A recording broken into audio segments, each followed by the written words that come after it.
Assalamualaikum warahmatullahi wabarakatuh. Halo kawan Gizi, senang sekali hari ini saya Nadila Saleh kembali menyapa Anda di podcast Ramadan Fit. Yang tentunya kami akan hadirkan informasi-informasi menarik, perbincangan yang inspiratif bersama dengan narasumber-narasumber menarik pada hari ini. Hari ini saya tidak sendiri, saya sudah bersama dengan Dr. Novitria Dwinanda, spesialis anak konsultan nutrisi penyakit metabolik. Halo dokter, sehat Halo, dokter? Alhamdulillah. Alhamdulillah. Tentunya di episode kali ini pembahasan kami menarik sekali karena kami akan menemani kawan gizi di rumah di bulan suci Ramadan ini dengan pembahasan Ramadan sehat untuk si kecil. Karena tentunya dokter berpuasa di bulan Ramadan ini menjadi PR tersendiri bagi orang tua apabila mereka memiliki anak yang baru mulai belajar untuk berpuasa. Kami ingin tahu nih dokter, kapan sih sebenarnya seorang anak ini siap umurnya, usianya untuk berpuasa di bulan suci Ramadan? Iya. Jadi anak dikatakan siap pada saat anak itu sudah mulai metabolisme regulasi cairan, metabolisme energinya, regulasi energinya itu sudah bisa mumpuni. Biasanya di usia-usia sekolah, rata-rata di atas usia 6 tahun. Pada saat itu di mana anak itu sudah mulai bisa menahan lapar, kemudian bisa mengatasi kelemasannya, energinya bisa dibagi-bagi, disubstitusi pada saat dia tidak makan. Jadi biasanya itu di sekitar usia sekolah, di atas 6 tahunan ya. Di atas 6 tahunan ya, Betul. berarti 7 tahun udah bisa gitu. Ini gimana sih dokter cara kita sebagai orang tua untuk melihat tanda-tanda bahwa oke, anak saya rasanya nih udah bisa berpuasa nih, kan biasanya ada yang berpuasa setengah hari. Ini gimana sih dokter tanda-tandanya? Jadi pada saat anak kita itu sudah usia sekolah, kita boleh saja mencobanya. Ya kan, mencoba, dia sudah ada ketertarikan, keingintahuan apa itu puasa, ingin ikut-ikut gitu. Nggak apa-apa, coba dulu gitu ya. Nanti pada waktu dia coba, kita harus amati bagaimana, apakah dia aktif atau tidak, aktivitasnya ya. Betul, apakah dia ada keluhan pusing, keluhan lemas, ataukah dia jadi nyeri perut, mual, dan yang kemudian akan mengalami gangguan kesehatan. Nah, sekiranya kalau misalnya dia belum kuat seperti itu, nggak apa-apa, buka saja dulu. Nanti setelah itu kita akan belajar sedikit demi sedikit, agak lebih dibikin lama. Tadinya misalkan sahur terus bukanya jam 9. Bertahap ya. Nggak apa-apa gitu ya. Nanti kemudian sudah mulai naikin ke jam 12, nanti ke jam 12 pelan-pelan gitu ya. Jadi artinya anak-anak itu memang judulnya bisa karena terbiasa. Yang penting jangan dipaksakan. Betul. Nah, yang penting lagi adalah orang tua itu harus tahu apa yang harus dimonitor. Ya kan? Jadi sehingga dia bisa bilang udah segini aja dulu, segini udah bagus, kita buka dulu, nanti besok kita coba lagi. Dokter, tapi kondisi fisik dari seorang anak bukan hanya kondisi fisik ya, kondisi tubuh seorang anak itu kan tentu berbeda-beda ya. Betul. Dokter. Ini gimana sih dokter kondisi, cara orang tua melihat kondisi tubuh anak yang sudah bisa dianjurkan untuk berpuasa, dokter? Iya, yang jelas anaknya adalah dalam kondisi sehat.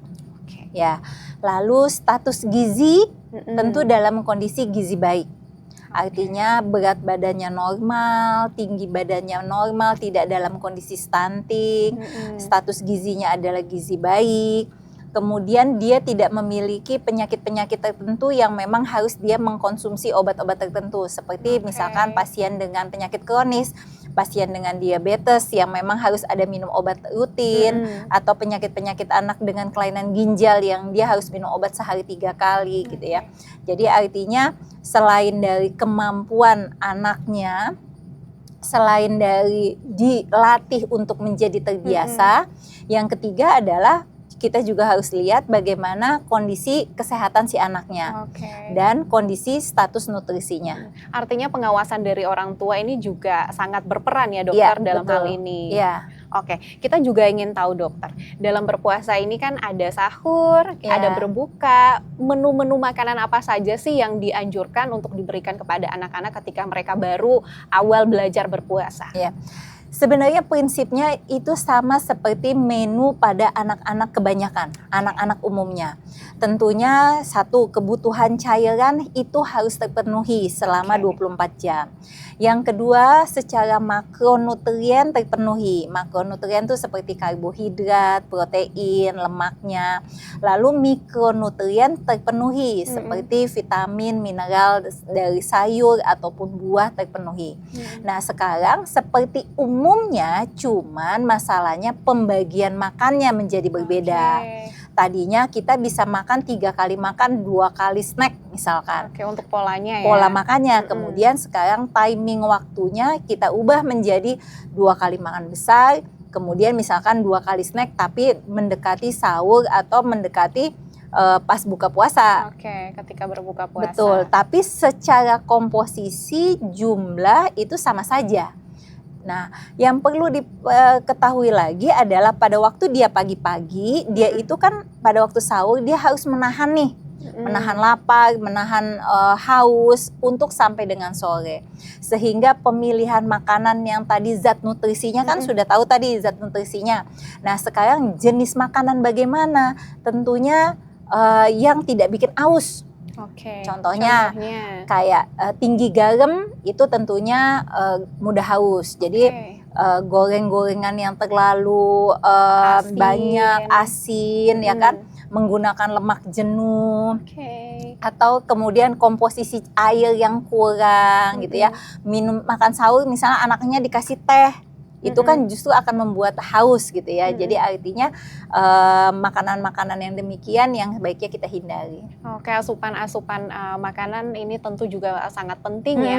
Artinya juga pengawasan orang tua ini bisa dibilang jadi nomor 1, berperan penting sekali untuk anak-anak, apalagi mereka baru memulai belajar untuk berpuasa. Kami juga ingin tahu, dokter, ini gimana sih peran orang tua dalam mendampingi anak agar selama bulan suci Ramadan 1 bulan ini mereka tubuhnya tetap sehat, dokter? Ya, peran orang tua yang pertama adalah tentu dia harus menyiapkan makanan yang benar.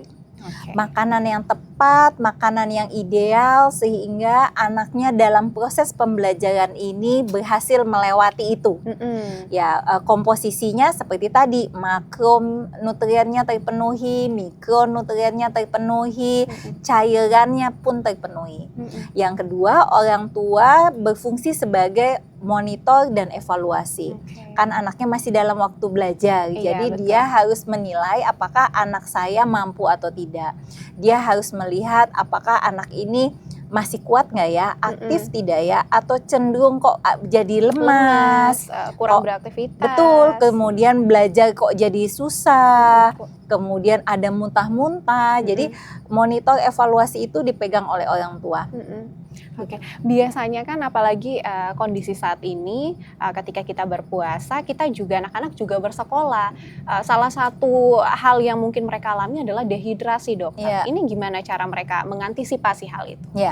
Dehidrasi itu adalah kekurangan cairan, sehingga asupan pada waktu sahur seperti tadi dikatakan bahwa pastikan cairannya cukup. Lalu kedua, jangan terlalu mengkonsumsi yang tinggi garam sehingga anaknya mudah haus. Nah, yang ketiga lagi adalah coba aktivitas fisiknya. Jadi biasanya main bola. Mungkin sekarang nggak usah main bola ya, kita menggambar saja ya, gitu ya. Jadi aktivitas, harus ada ide kreatif orang tua juga ini ya. Jadi aktivitas fisiknya coba dipilih aktivitas yang memang sesuai dengan bulan Ramadan, gitu ya, yang tidak panas-panasan, tidak main layangan gitu ya, tidak yang fisik sekali sehingga anaknya membutuhkan cairan lebih banyak. Seperti yang dokter bilang juga, aktivitas anak-anak ini kan kita kadang sebagai orang tua yang ada di rumah pasti juga kewalahan mengatur aktivitas anak, apalagi anak-anak yang aktif. Ini ada nggak sih dokter tips dan trik untuk orang tua mengatur aktivitas anak-anak ini? Ya. Tentunya kita sebagai orang tua itu harus punya ide yang banyak, perlu kreativitas yang banyak. Bagaimana caranya tadi anak yang aktif, kita tetap bikin dia aktif, tetapi dengan cara yang berbeda.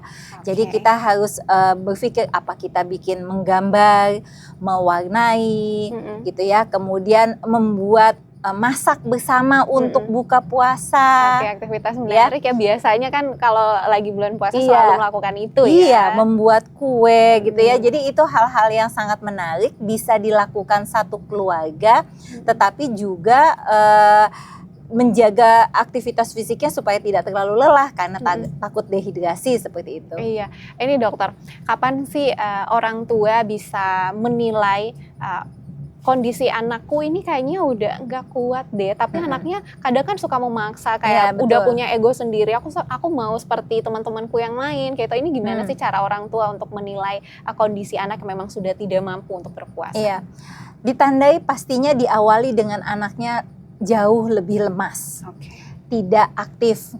Tadinya bawel, sekarang dia cuma bisa diem aja, cenderung mengantuk.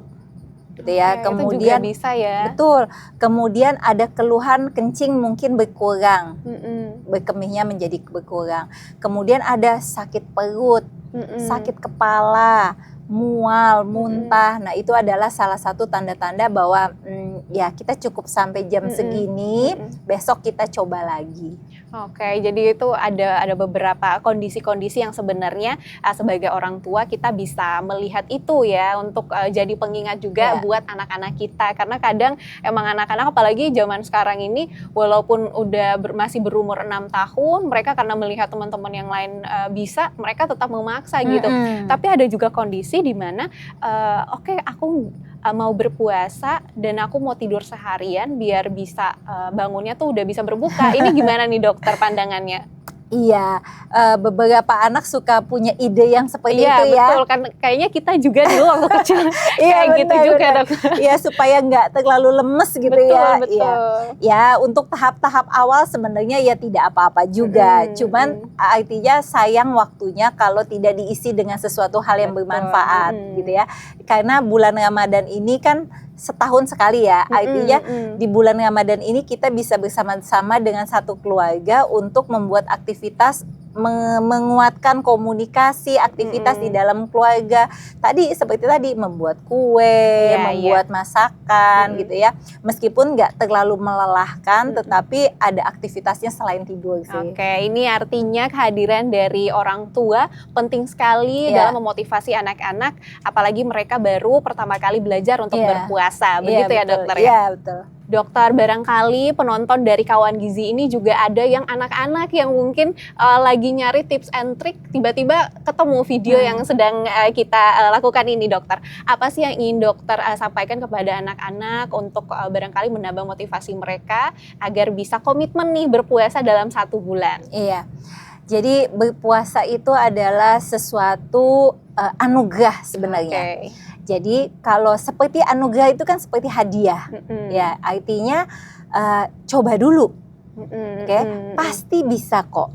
Meskipun nggak lama, hanya sampai jam 8 pagi atau sampai jam 9 pagi tidak apa-apa. Coba dulu, kalau tidak kuat nanti bilang sama mama ya. Artinya komunikasi dengan mama tetap harus dijalankan.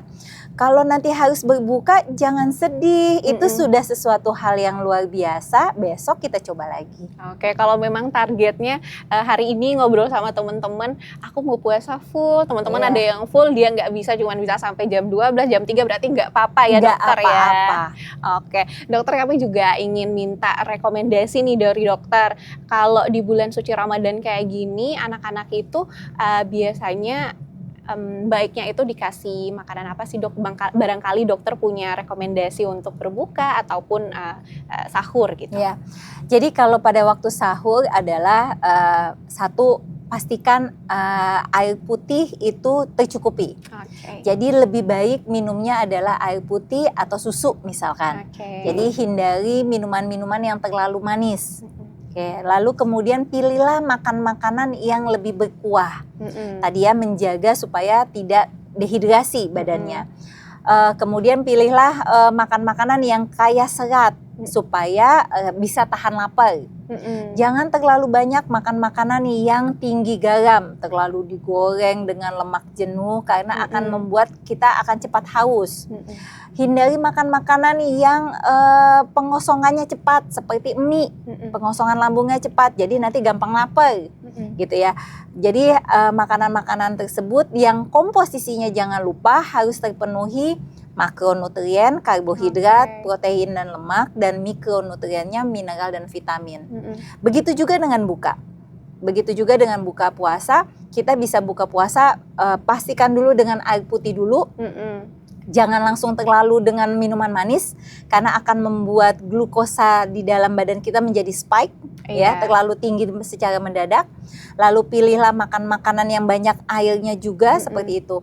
Nanti setelah sholat tarawih kita bisa juga menambah snack. Jadi tetap ada snack gitu ya, cuman waktunya nanti diatur. Oke, ada pola waktu yang harusnya bisa kita lakukan, apalagi orang tua ya untuk perhatikan ya. Tapi dokter, kebiasaan orang Indonesia ini kalau berbuka puasa makan gorengan. Ini menurut dokter gimana nih? Iya. Makan gorengan boleh, tapi pas azan itu minum air putih dulu dengan kurma atau buah yang lain. Itu dulu supaya badan melakukan adaptasi dulu. Nanti gorengannya menyusul berikutnya deh gitu ya. Dan pilihlah gorengan yang sehat ya. Maksudnya sehat di sini adalah pakailah minyak-minyak yang tidak berulang-ulang dipakai. Minyak yang baru ya. Iya, betul. Ini juga bisa jadi notes buat ibu-ibu, bapak ibu yang ada di rumah untuk lebih memperhatikan anak-anak. Karena terkadang juga kalau misalnya pergi taraweh biasanya kan bareng-bareng sama teman-teman yang lain, udah di luar kontrol dari orang tua, mungkin akan jajan-jajan sembarangan. Ini gimana nih dokter? Ngasih tips untuk orang tua di rumah agar anak-anaknya nih nggak jajan-jajan sembarangan, dokter? Iya.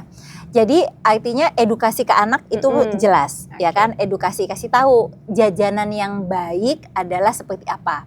Jajanan yang jangan dimakan adalah seperti apa. Jadi sudah diedukasi karena kan ini rata-rata anak usia sekolah. Betul. Artinya dia sudah bisa diajak berkomunikasi, diajak ngobrol dan bisa diberikan alasan-alasannya. Kemudian setelah itu sebelum berangkat kalau perlu dikasih bekal, dibawain rotinya, snacknya yang kemudian orang tua bisa memberikan dalam jumlah yang cukup banyak, yang kemudian teman-temannya bisa berbagi. Jadi berbagi di bulan Ramadan tetap jalan. Tetap jalan ya. Tetap jalan. Jadi dia bisa menyenangkan temannya. Aku bawa nih martabak gitu ya.